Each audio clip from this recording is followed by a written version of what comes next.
Man, it has been a while. At least that's the way it feels to me. Welcome to the Sixers Talk podcast, brought to you by Wilmington University. Wilmu Works, Danny Pommells, Noah Levick, Ben Barry. We're talking Sixers hoops per usual, and just an electric feeling coming off of the game last night against the Memphis Grizzlies. What a great overtime win. What a coming out party for Tyrese Maxey, as if we haven't already seen his electricity and the way he can ignite this team. And it was really significant without Joel Embiid in the lineup, and we will dive into each and every aspect of that Grizzlies game. But there have been 3 games since the last time we talked. Joel Embiid sat out his first game. Ramona Shelburne from ESPN has an article on Ben Simmons that kind of revealed some of this backstory and behind-the-scenes stuff that's been going on with him. We'll talk about that and try to squeeze that for what it's worth. But, man, Noah, we talked about it before the podcast. And you really felt like this was probably if not one of course, the greatest games of the season for the 76ers. What makes you feel that as we reflect on the duel between Morant and Maxey? I think firstly, just the Sixers were 3-8 without Joel Embiid, who got a well-earned night off after playing in 21 straight games. And Memphis is an excellent team. Head into this game, I believe the 3rd seed in the Western Conference, and Ja Morant is a special player. So I think just from an entertainment standpoint and the wild twists and turns, this was easily the best game of the season. And then just as far as the quality of the win, darn good win for the Sixers, who got 33 points, 8 assists from Maxey, and the game-winning layup on one of his typically explosive drives in overtime. And Tobias Harris gave them 31. Andre Drummond posted one of these ludicrous stat lines as the replacement starter: 16 points, 23 boards, 5 assists.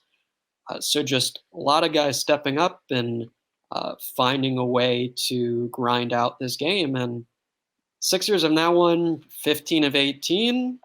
They've got a chance for a 5-0 homestand on Wednesday against the Wizards. I know heading in, I'd said my gut feel was 4-1. They might top that. They might even do better than that here. So I think just the positive momentum, winning without your best player, all of that makes this a really big and a really great win for the Sixers. And then just as far as just such a fun game to watch, and the Ja Morant experience in person is like spellbinding stuff. I mean, there were 4, 5, 6 plays where he seemed to be bending physics to his will and finding gaps that didn't exist and hanging in the air like 3 seconds more than any other player could. Just what an awesome, unique player, and gave the Sixers 37 points, but the Sixers found a way to beat the Grizzlies despite that. So really, really important win in the big picture this season. And we're now 50 games in, and 31-19 the Sixers are, with 0 games from a 3-time All-Star named Ben Simmons. We will get to more on Ben in a bit. And it was really encouraging and fun to see the positive fan interaction coming off that ugly incident with Carmelo Anthony against the Lakers. Tyrese Maxey going into the crowd a bit after he makes that layup. I swore he was going to dunk it, bro. I just swore he was just going to bring the house down and rock the rim for that final 2 points at the buzzer. He didn't, and I think that's part of his humility in a way to kind of not show up the opponent and do something like that with the game already in hand technically. But he goes into the crowd, and B comes running onto the court from the back. It just was just great interaction, and the energy in the arena was just palpable. And like you said, it was just incredible to watch Ja Morant do his thing. And he gets that left-handed alley-oop dunk, and then hits the motorcycle handlebars to the crowd. It was just one of those games where you had to be there or had to be watching, and we're just trying to capture that mood and the feeling after that. But it is worth noting, no Joel Embiid for a scheduled rest day. He had played 21 straight. He's probably, for all intents and purposes, the Eastern Conference Player of the Month. I don't see how they could choose, someone else with the clip that he's been putting out there. But Embiid's, have risen to second in the league in scoring. I think he needed a 34-point performance from in that Grizzlies game if he had played to take over the top spot in the scoring ranks. But all that said, just a great win for the Sixers. They have a chance to go 5-0 in this homestand, and some tough games coming up here against the Bulls and whatnot. So when you look at the big picture and how the team played, did you feel like there was a moment there where you thought it might have been out of reach? Because I felt like for a time or two that they weren't going to win the game, but they ended up forcing OT and getting the W there in overtime. What were some moments there during that Grizzlies game where you might have saw it slipping away a bit? Yeah, so firstly, with the Maxey play at the end, he said he wanted to dunk the ball, but just didn't have enough energy, which I think is fair enough. Played 43 minutes, gave everything he had, and we figured the layup was the way to go instead of the dunk. I think the Sixers started this game so strong. They seemed in a decent position to win it for most of the night. Took a lead as big as 17 points in the second quarter. Isaiah Joe was a tremendous spark off the bench in this one. 2 4-point plays. Also a nice play where he kind of bailed Tobias Harris out of a little trouble, smartly cut into an open area and laid the ball in. So Joe capitalized on the minutes he got with Furkan Korkmaz sidelined by left knee soreness for this game. So for me, I guess maybe when the Sixers were down 4 in overtime, yeah, just because the Grizzlies had Ja Morant and had an answer for everything the Sixers were doing. Right, and you just figured he had one more clutch bucket in him, and the Sixers had a small margin for error at that point because they needed to score, and they needed to string together a couple consecutive stops. And just the letdown of having fought so hard to that point and it looking as if the game was going to slip away. I think at that stage, everyone most likely figured that the Grizzlies were strong favorites. But Danny Green, again, big 3 in minutes, but got on the floor in overtime. So credit to Doc Rivers for turning to Green's direction and knocks down the big 3.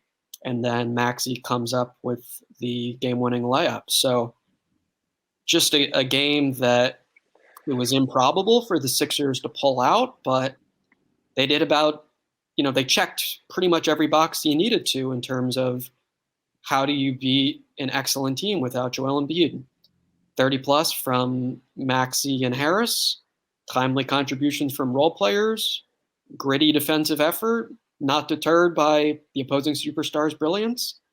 It all came together. It all came together for them, and it's a great win. And there were definitely, not to slight Ja Morant in any instance, but a couple of winning moments there that he wasn't able to seize.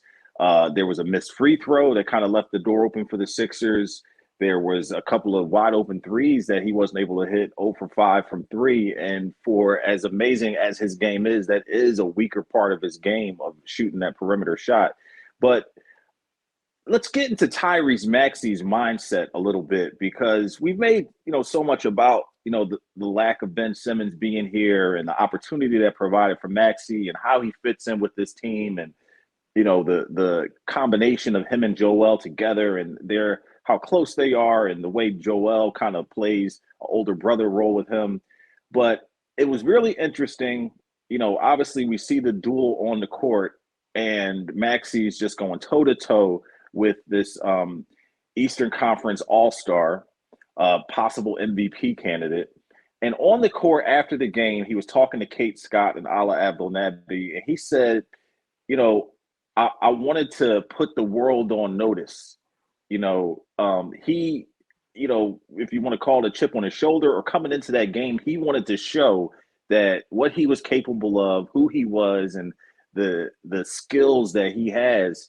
And he more than did that in a really efficient game and probably played a better game in some aspects when you look at the numbers than Ja Morant. What do you see with his mindset, man? He made some other comments, though, also about, wanting to really, establish himself and things like that. What do you think about his mindset and how it's developed and what you're seeing from him at this point of his career? I think the confidence just continues to grow with more success, and why shouldn't it? I think what's stood out for me with Maxey is no moment or situation has seemed too big for him in the first year and a half of an extraordinarily tumultuous NBA career thus far. You even go back to the beginning of training camp last year, which he missed because he tested positive for COVID and thrust into a starting role this season with Ben Simmons out. I think what I've recently found interesting is the leadership side of this. He seems to be growing into that role too. He mentioned on Saturday that he's done so much better, he thinks, as a vocal leader, and that he's worked a lot on that side of the game because, okay, these guys are all older and more accomplished than me, but I'm the starting point guard and I need them to play the way, I instruct them to do so. And I need them to listen to me when I call out plays. And I need to have their ear and to have their respect. And his development there, I think, is very encouraging for this team in addition to all the on-court results. So I think Maxey, too, has benefited from the close relationship with Sam Cassell, who is a very chatty presence on the Sixers bench as an assistant coach, and of course was that way as well as a player. And Cassell, you see him all the time if you look at the sidelines, pulling Maxey to the side, giving a little nugget during a stoppage or a free throw or what have you. And there's just a lot of guys on this team who are drawn to Maxey and like him, because how could you not like him, and want to see him succeed and to see him grow. And I think he's soaked that all in, and he's somehow found a way to incorporate all of that advice, but still be his own person and a very confident young player like that, at that. He believes in himself, and he believes he's got a lot more room to grow. And I think fair enough. Already a very good young player, but he hasn't been doing this that long, and this is his first year as a starter, and the potential is still enticing. I kind of forgot, bro, what aggressive Maxey looked like. We've been in this era of Joel Embiid's dominance. He plays 21 straight games. His numbers are off the charts. A 50-point game, 40-point games mixed in there. And when Embiid was out with COVID, it was aggressive Maxey that was kind of steering the ship for the 76ers team. And I think that aggression just poured out there in the first quarter for the 76ers. They go for 39 points, and so much had been made about their lack of focus, intensity, early on in games, particularly at home. And Maxey just comes out and just sets the tone. And in this duel with Ja Morant that went 5 quarters almost, an overtime, not a full quarter, but an extra session, of course. And it just a duel that, you just had to see and to believe. And, his aggression, I think they need to try to find, some type of middle ground between his aggression when Embiid is not there and when Embiid is on the floor. And do you feel like that's something that a step forward that the team can make, that Maxey can make, that Embiid can make, to all kind of find that synergy where Maxey isn't necessarily deferring to Joel. He's not, taking shots away from him, but there is kind of that middle ground, that synergy between Maxey showing his aggression and being dominant in that way, and Joel's dominance is on the court at the same time. I think in my mind, they've made excellent progress lately. I think the pick and roll chemistry has improved, and you see better understanding from both players of the little nuances of, okay, Embiid likes to short roll in these sort of matchups, and he likes the pick and pop against this player or in this situation. And I think Maxey too, recognizing this is when it's best to attack before the defense gets set, and this is when the right move is to wait for my big guy to get down the floor and get him a post touch because he's so darn dominant and he needs his touches. I think just the reality is the Sixers stylistically are radically different when Embiid is on versus off the floor, and that's correct. The game plan last night, as Doc Rivers explained, was just have a spaced floor. Give Maxey and give Tobias Harris and give Seth Curry room to drive and room to create off the dribble and then kick out the shooters. Worked well and is the right approach when Embiid's not there. But when Embiid's there, he's just too good to not get the ball almost every time. I think with Maxey, the transition playmaking is an area where there's clear room for him to get better. And Rivers acknowledged that because, it's unpredictable in transition as opposed to half-court offense where, okay, this is the set, and I know Seth Curry is going to be making the cut here, and this is what Joel is going to do, and this is what Seth's going to do. In transition, you just got to read the situation and make these plays as the game is unfolding rapidly around you. And I think he's figuring that out, and I think he's learning, too, that more than he thinks, just being faster than everyone and getting all the way to the rim, it's there. Like, he can do that a heck of a lot of the time. So it's great for him to see that and for him to, I think, develop in that particular area. I think just big picture for the Sixers, at least like the way the team is this year, if they don't, make a huge deadline move in the playoffs, Tyrese Maxey is going to be relied upon heavily when Embiid's off the floor. So sure, the Embiid Maxey duo, is important, but for the version of this team that does not have a true backup point guard, Tyrese Maxey needs to be the guy in those 7 to 10 minutes of a playoff game that Joel Embiid sits. And I think last night gave you more reason to believe that he can fill that role quite well. I remember those comments that you mentioned from Doc Rivers after the game, and he really harped on a point that I don't know if everyone out there has received or have maybe been lost in the shuffle, but this is him trying to, become a point guard. He never really has played this role, outside of, this time as a professional in his basketball career. So he's really trying to develop and become, maybe some of those innate things that a point guard does don't really, come naturally to him. And he's trying to incorporate those things, as he goes. And last point on Maxey before we get to some of these other things, they threw this great stat up on the screen during the Lakers game, just comparing the leap that Maxey has made from last season to this season. So we know his minutes have gone up, playing about 20 minutes more a game at about over 35 minutes a game. That's partly due to the absence of Ben Simmons.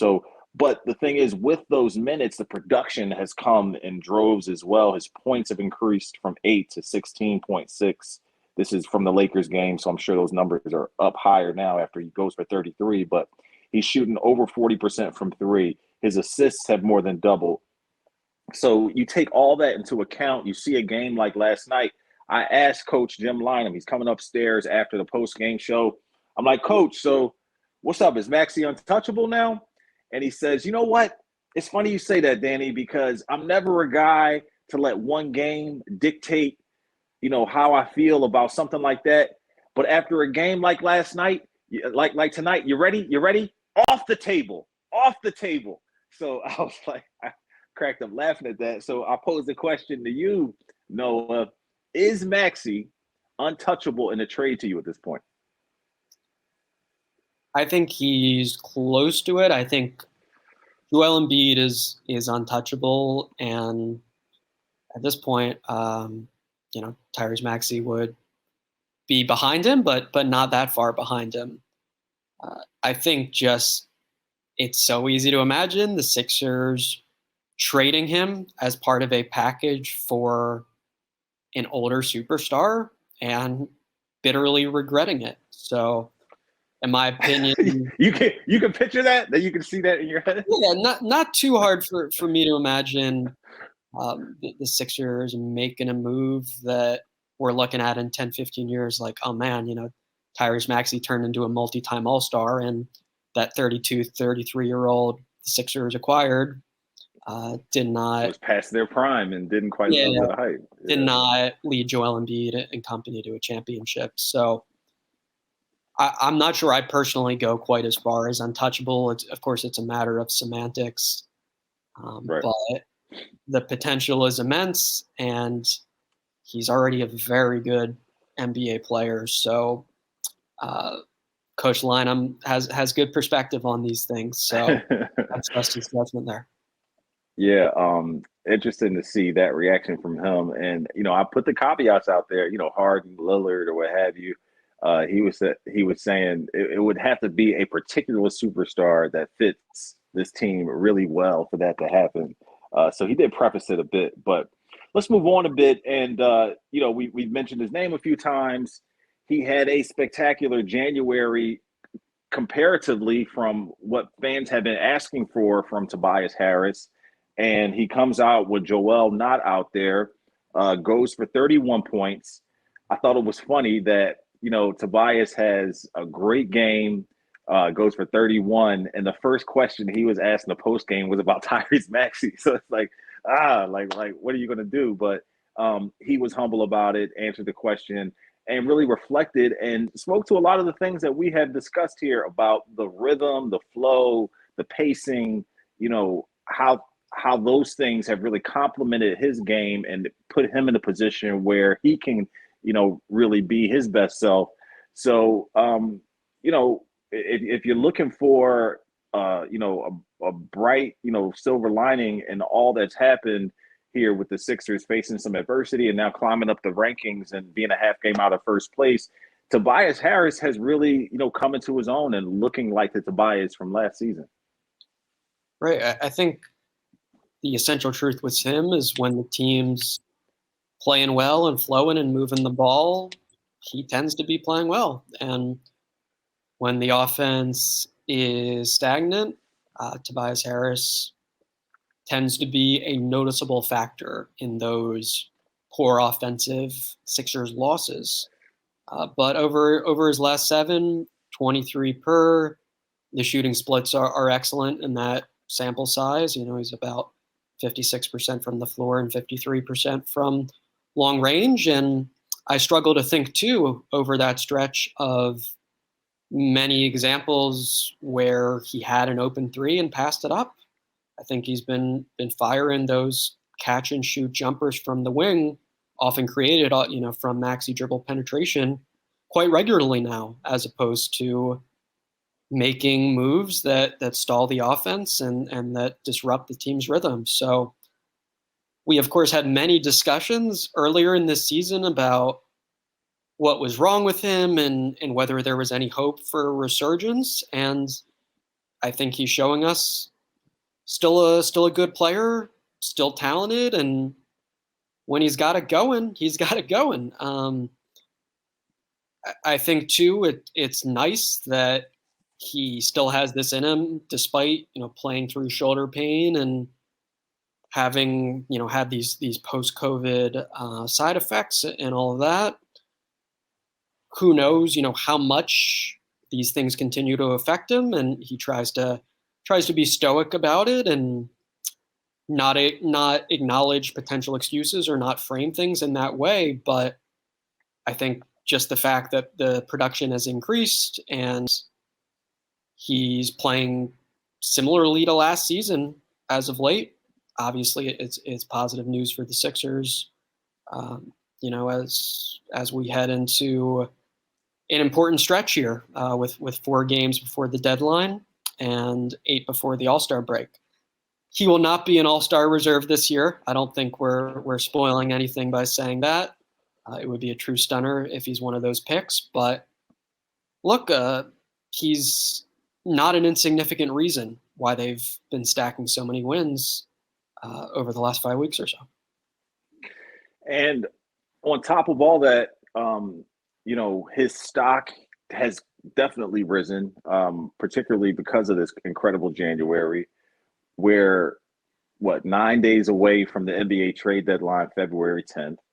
It's worth mentioning because these same 76ers played against the Sacramento Kings a few days ago, We got a real good look at Tyrese Halliburton and Halliburton without De'Aaron Fox in the lineup, who goes for 38 against the Sixers, a player who had been rumored to be offered up in a trade for whether it be Ben Simmons and Tobias Harris, Ben Simmons on his own, maybe Tobias Harris on his own, depending on how people see the way he's played recently.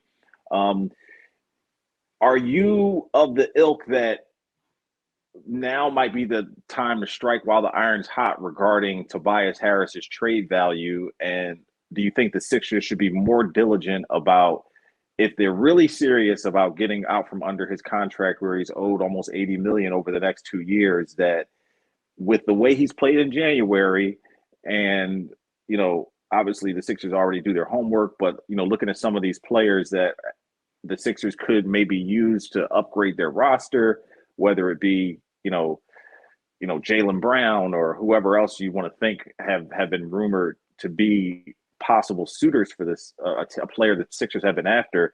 Do you feel like now is the time to strike while the iron is hot with Tobias playing well right now? You can try, but I'd be surprised if any good front office is influenced by a good 10, 15 game stretch. I just think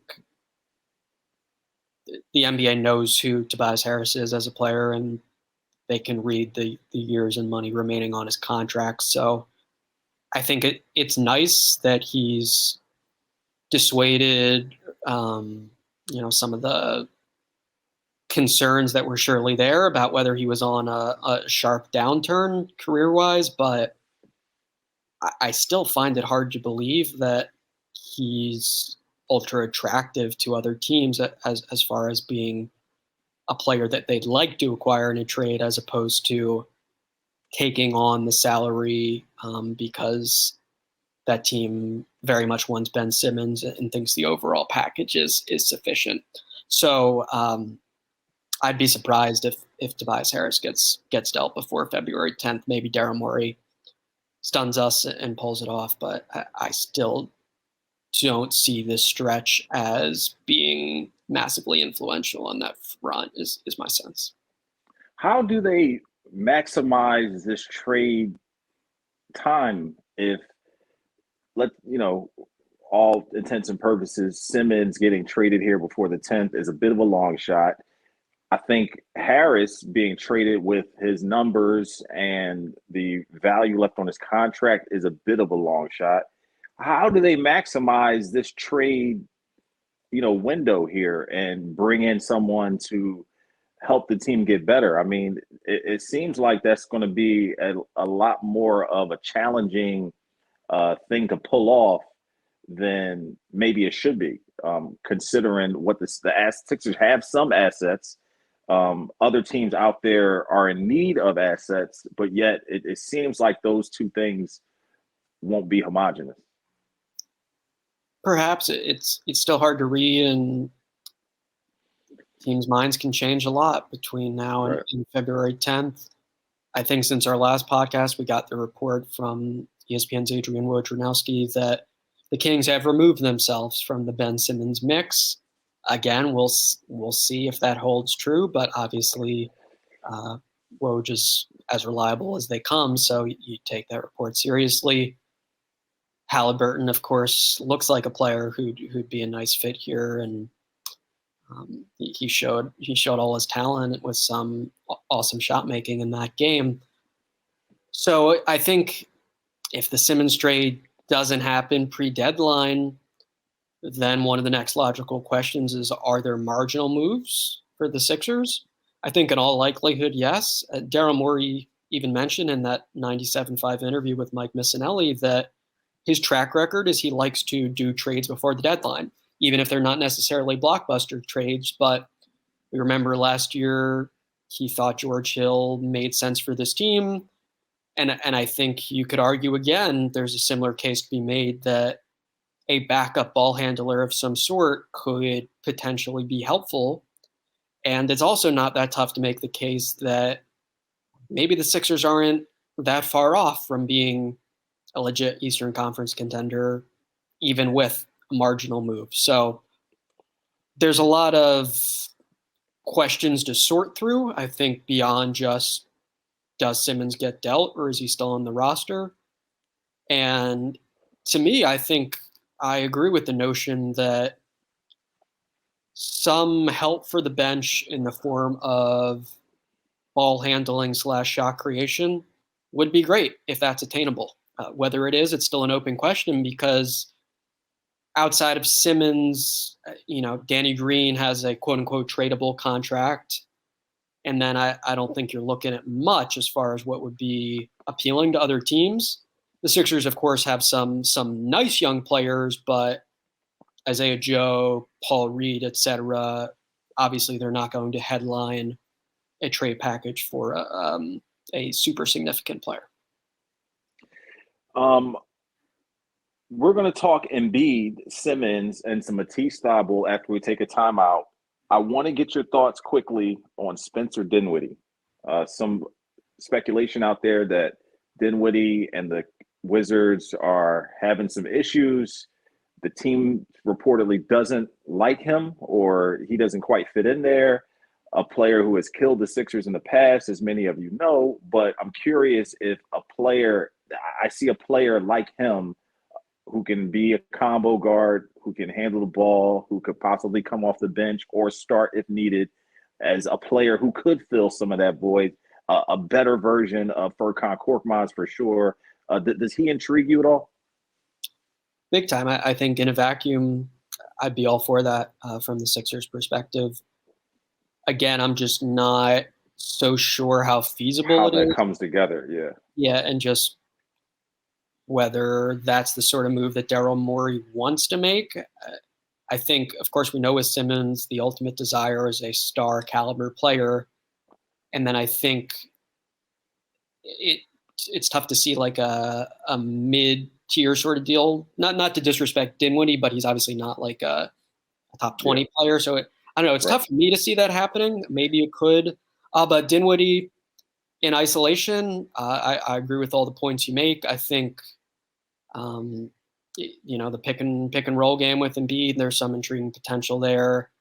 The shot creation, the ability to play both on the first and second units, to play on and off ball. It's all great stuff. So it's often saved his best games for the Sixers, to be fair. So worth keeping that in mind, that Sixers fans have seen and he's having a rough season right now. So having a tough season. And you do probably attribute, as you said, some of that to circumstances and having a difficult time for whatever reason, adjusting to the change of scenery with the Wizards. But Dinwiddie as a Sixer, somehow there's a good way to make that happen. Great for the Sixers, most likely. Yeah, we'll see how they can upgrade. And we are doing a live podcast the day of the deadline on February 10th. So be sure to check that out. Just our usual banter and discussion. It will be probably a little bit filtered, not as unfiltered as we normally are. But nonetheless, be sure to check that out. But let's take a timeout. We'll come back and talk some Embiid, because definitely some great points to make from the game against the Lakers and the game against the Kings. And talk about this Simmons saga as it continues to unfold. But we'll be right back after this. Start college, build skills, and complete your degree with Wilmington University. 100% online options and affordable tuition makes WilmU work for you. Learn more at wilmu.edu. Well, no, it was a 105-87 blowout against the Lakers. They nipped and squeaked by the Sacramento Kings by 2 points, but some interesting duels there. I mean, as fun as it was to watch Ja Morant and Tyrese Maxey go head-to-head, it was probably equally as fun watching AD and Joel Embiid go toe-to-toe.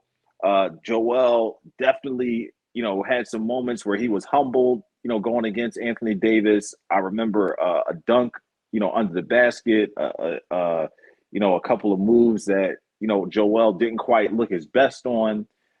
And I think a point that was made, particularly in this Ramona Shelburne article, about how you respond to adversity, and just the comparison between how Embiid has responded to adversity that he's faced and the way Simmons has responded to adversity. You saw when those things happened where Joel, got Anthony Davis got the best of him. he responded by just like trying to just take the ball out of the basket and go the length of the floor like 4 or 5 times in a row straight to the basket. Like, I'm not passing it. I'm just trying to, you got to stop me.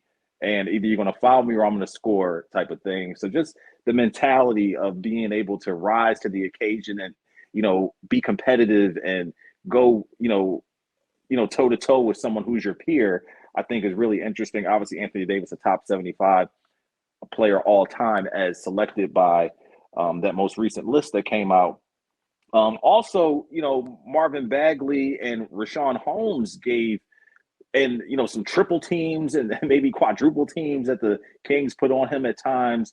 That also gave Embiid, a few issues and things like that when he didn't play his best game against the Kings. Still ended up with 36 points. I remember one block where Marvin Bagley sent his shot into like the third row, which really caught me off guard. And well, a couple of other blocks by Bagley. But I thought it was interesting to see Joel, have to dig deep and pull something out of his resolve in order to overcome some of those obstacles. Did you see similar things from Joel? And how did you perceive, him dealing with some of that adversity? Davis played a great game, which I honestly wasn't expecting. It was his second game back. From some air balls mixed in there, of course. I'm sure you remember those. Yeah, but had a nice night with LeBron James out because of left knee soreness. I thought Embiid let the game come to him well, but as you said, also had those moments where the competitive juices started flowing and he tried to take charge. But I think overall struck the right balance. I think the Kings game, that's probably the most aggressively we've seen help defense, thrown at Embiid. As you said, legitimate like triple teams at times and double teams. So to me, that game wasn't as much about the individual matchups as it was just about Embiid trying to cope with that. And just to be fair, in that Lakers game, Embiid was getting double teamed on one end and then having to guard the rim and play Anthony Davis on the other, where Davis was guarding Tobias Harris, on defense. So it wasn't quite the same in that regard as them going, at toe to toe as much. But I didn't mean to interrupt you, but please continue. Yeah, that's a good point. I think the Sacramento game, he was frustrated early because while he was drawing a lot of free throws, he thought he should have gotten a few more calls. And he described his mindset after as like, when they're not calling fouls that they should be calling, it almost motivates him more to be ultra physical inside and to throw himself into guys and to say, you're not going to call that? Like he just almost becomes a little contrarian and wants to amp up the aggression a little more when he doesn't hear whistles, which I think isn't a bad thing.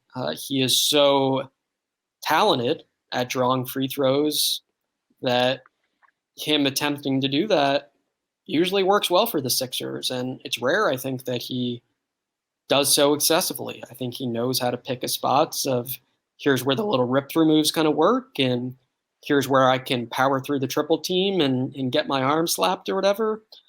So I think that skill stood out in the Sacramento game. I believe he ended up taking about 20 foul shots. And he's just so overwhelming that even when you do send the double and the triple teams at him, he has an answer. He always has an answer.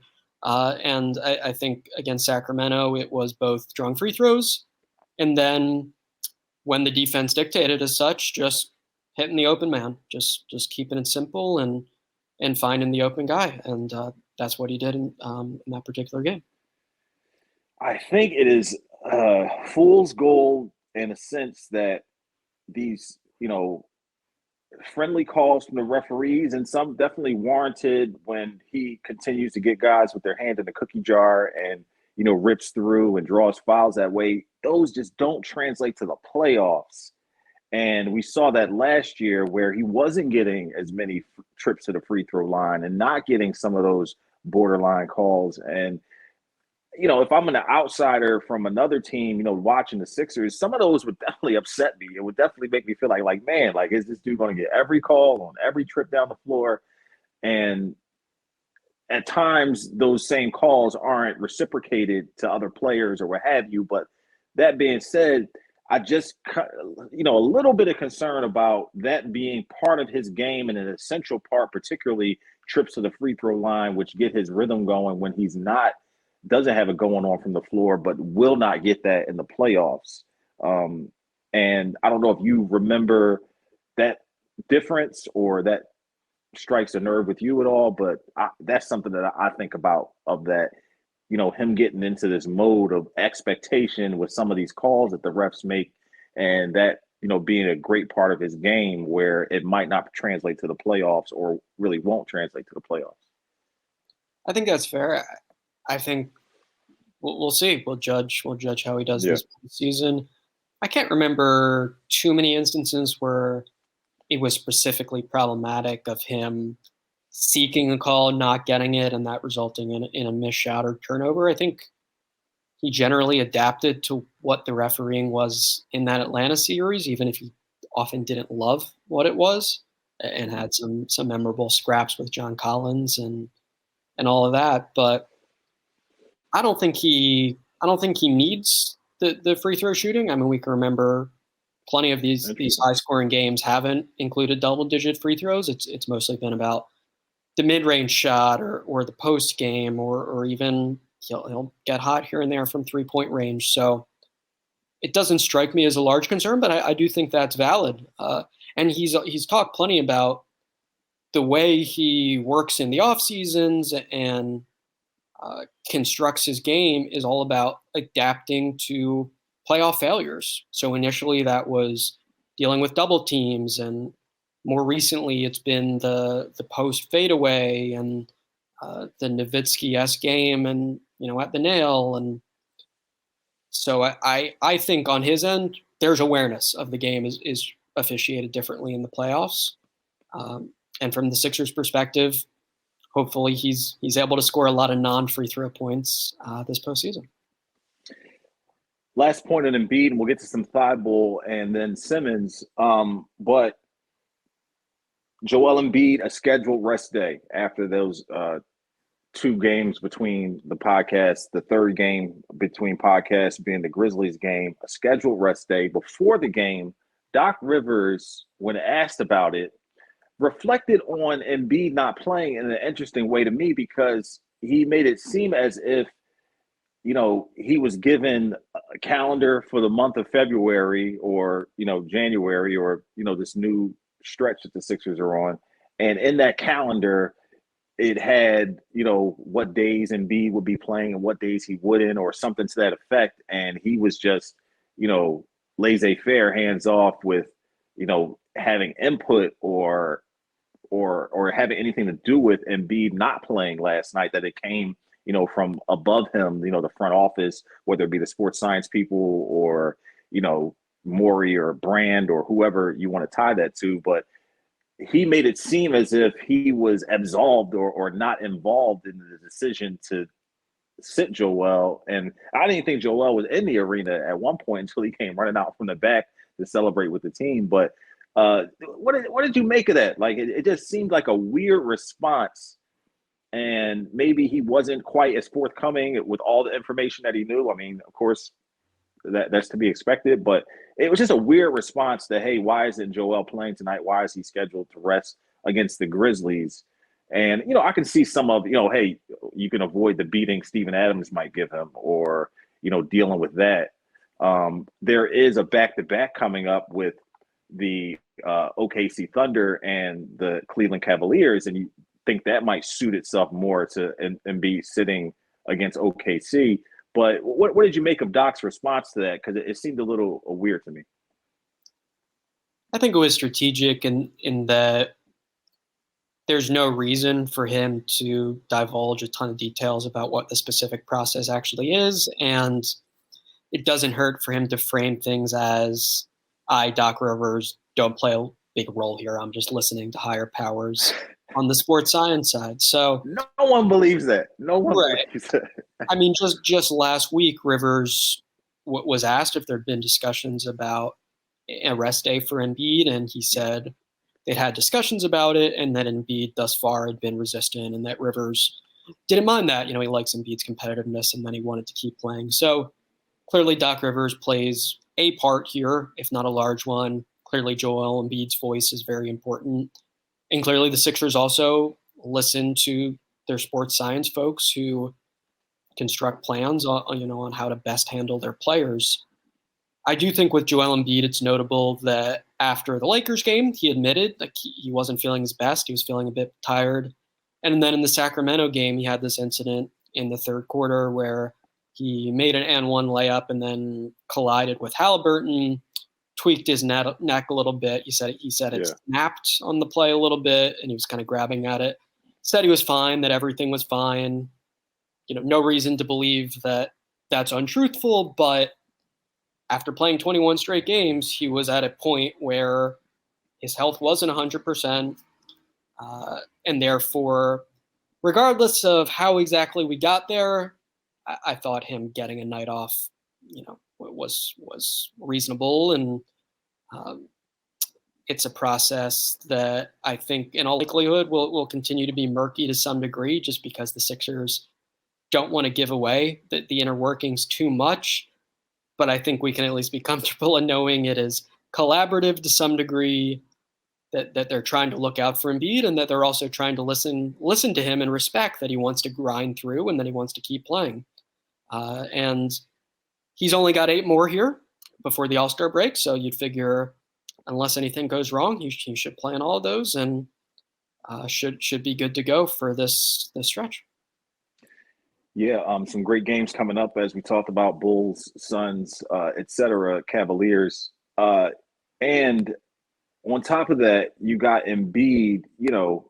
I'm sure plenty of people were disappointed when they heard he wasn't playing last night. You got this matchup with the Memphis Grizzlies, one of the top teams in the West, and Ja Morant and whatnot. And who would have thought that they would get treated to what they did with that overtime thriller and Tyrese Maxey really showing out. One player in particular who's continuing to take strides forward, and we can go back to the Lakers game and that incredible steal that he made, Matisse Thybulle.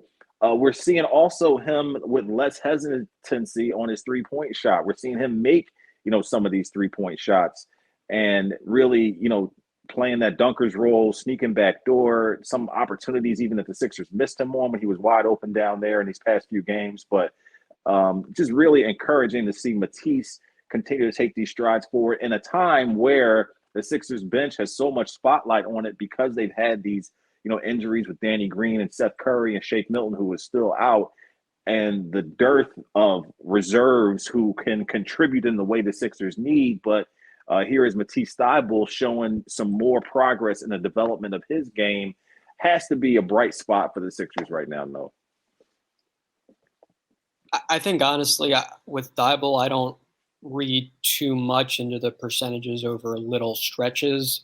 Of course, makes are better than misses. I think probably what's more important there is just that he's shooting when he's open. And I think the dunker spot development is absolutely great in the big picture, because the reality is now, as things stand, he's not a perimeter player in the Sixers offense. He's not a 3-and-D guy. He's the he's the player that opponents send the whole team off and on. So, okay, that's the way it is. It's not ideal that the Sixers have an obvious candidate to be that player, but it is Thybulle, and he's adapting to the role and does have a lot of traits that profile well in the dunker spot. And I think is figuring out how to mesh with Embiid in that particular role. So I think that is excellent for the Sixers if in the grander scheme of things. I think with his jump shot, for me, it just always comes down to his base and consistency. I think when he has his feet under him, the shot doesn't look fundamentally flawed, but when that's not the case and when he's not employing the lower body the way he should, you get some weird misses, and you get kind of funky follow-throughs, and some of those explain why he has yet to be a consistently good NBA three-point shooter. So, of course, down the line, maybe decent three-point shooting will come. But for now, he's the dunker spot guy. And I think it's nice, too, that the Sixers have found out that that's how it should be, because for a while they had Tyrese Maxey sometimes filling that role. And Doc Rivers recently admitted basically that was a mistake. Like, Tyrese Maxey at 6'2" shouldn't have been asked to do a job that 6'10" Ben Simmons had done last year. So now it is Thibault, and he looks pretty good doing that. Speaking of Simmons, this Ramona Shelburne report comes out, which really, to me, didn't shed a whole lot of light on where things stand. Just some background info and kind of propped up some of the thoughts that people might have been having about Simmons and whatnot. One of the things in that report was that ways that he felt slighted by the team. Great reporting by her, so definitely don't want to discredit that. But one of the ways that he felt slighted by the team was the criticism after the Hawks game by Rivers and Embiid, as well as things that happened in the past. And one of those being the fact that he received criticism, from Joel after the Hawks game, but he being Simmons didn't criticize Embiid after he played poorly against the Raptors in that series, which I thought was really unfounded and a bit of a stretch. But do you feel like there was anything from that report that you gleaned that helped you understand what was happening more with this Simmons situation, or do you feel like we're kind of where we were prior to that? Like you said, I think it did a good job of filling in some gaps and providing some background. I think there wasn't anything that dramatically changes the bottom line here necessarily. To the point about him feeling he was blamed by Embiid, I just think if you look at the comments, it's not substantively true. Like, Embiid was asked what he thought was the turning point in that game, and he listed off there was a play where the Sixers should have gotten an open shot, and instead they got one of two free throws. So Simmons was the guy who didn't take the open shot. Matisse Thybulle was the guy who split the free throws. And then Embiid went on and talked about, then Trae Young scored against us. Then I committed a bad turnover. He was just kind of going through the play-by-play of what happened in the game. I don't think it would have been fair to expect him to just conveniently over that particular play was pivotal in the game. And he didn't use Simmons's name, and he wasn't trying to take a shot at him. Now, of course, subsequently, like after Simmons held out of training camp, we remember Embiid was more candid about Simmons and a little more honest about, not caring about what was going on with him and what have you. So I think too, the 2019 postseason, like the notion that Embiid played poorly. I mean, sure, his kind of traditional numbers weren't great in that Raptors series, but we all remember the Sixers were in good shape when Embiid was on the court, and Sixers fans were dreading the Greg Monroe minutes and counting the seconds until Embiid would check back into the game. So I don't think Embiid's like the main reason the Sixers lost the extremely, extremely close Toronto series. And I think the comparison, again, strikes me as kind of odd and not especially fair from Simmons. But look, there are many factors into why we're here. He doesn't feel the level of respect is there from the Sixers organization that he would like. And the report gave us no indication that he's especially close to returning. Did note that he's back at the team's practice facility some and continuing to do his own thing and continuing to sit in on film sessions and those kind of team activities. But he's not playing in games, and it doesn't seem like he'll be near doing that anytime soon unless he gets traded to another team.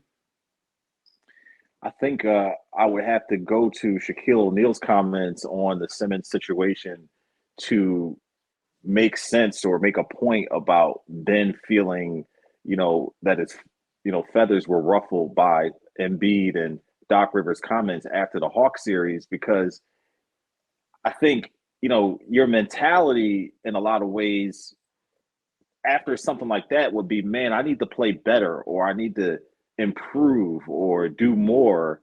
If my teammates and my coach, that's the way he took that criticism, that he internalized their comments as, I did, part of what I did affected the outcome on the game. And instead of going into the gym and trying to improve in those areas and be better, he goes into a shell and says, trade me, I don't want to be here, or what have you. So the mentality, I think, is really interesting there, where those comments broke him in a way, as rather than giving him fuel to improve. So that kind of, sticks with me a bit there. And I just really thought, the article in general was like, watching your favorite episode of a show, and then there's the after episode details that kind of fill in the blanks of things you might have missed. So it didn't really give me a whole lot. And here we are 9 days before the trade deadline, and how that comes to fruition will be very interesting. But I'll give you the last word on this, Noah. Any thoughts or things we didn't get to or cover, or any comments on what I just said? No, I think with Simmons, like, we can't entirely discount the side of this that he says he's not mentally ready to play. And I was even looking back at the comments from after the Game 7 of the Hawks series, and in talking about the offseason, he said, like, getting his mental right was kind of the first step. So I know that there's rampant skepticism about, the validity of what's going on with him mental health wise. But I think, at least in terms of like mental readiness, we've had a lot of evidence that he's not where he'd like to be, and that is a factor in all of this.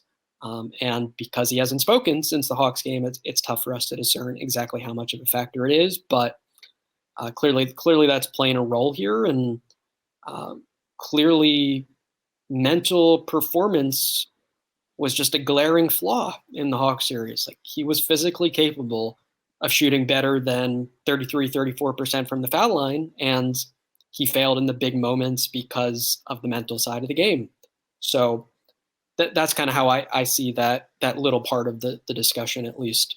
But hey, I think if we take a step back, as we noted early in this podcast, with recapping an eventful stretch, 15 of 18 for the Sixers. They're a half game out of the 1 seed, and I think few could have predicted that they'd be in this spot if they were told, Ben Simmons had played in none of these games. So I think it's a credit to the resilience of this team, in addition to Joel Embiid's brilliance and Tyrese Maxey's growth, that the Sixers are here. And there are a lot of reasons to be optimistic, I think, as a Sixers fan, even if you are anxious about what exactly is going to happen before this February 10th trade deadline. Like, the on-court product right now, it's really good. It's really entertaining. And this is a recommended watch. If you've been kind of tuned out on the Sixers season, a good time to tune back in. That they're playing good basketball right now. Excellent point, Noah. And we hope all of your mental fortitude is there for everyone out there listening, and an important part of life. But nonetheless, we'll see how that pertains to the 76ers and this Ben Simmons situation as time unfolds. For Noah Levick, I'm Danny Pommells. For Ben Berry, our producer, thanks for listening to the Sixers Talk podcast. We're brought to you by Wilmington University. Will Work.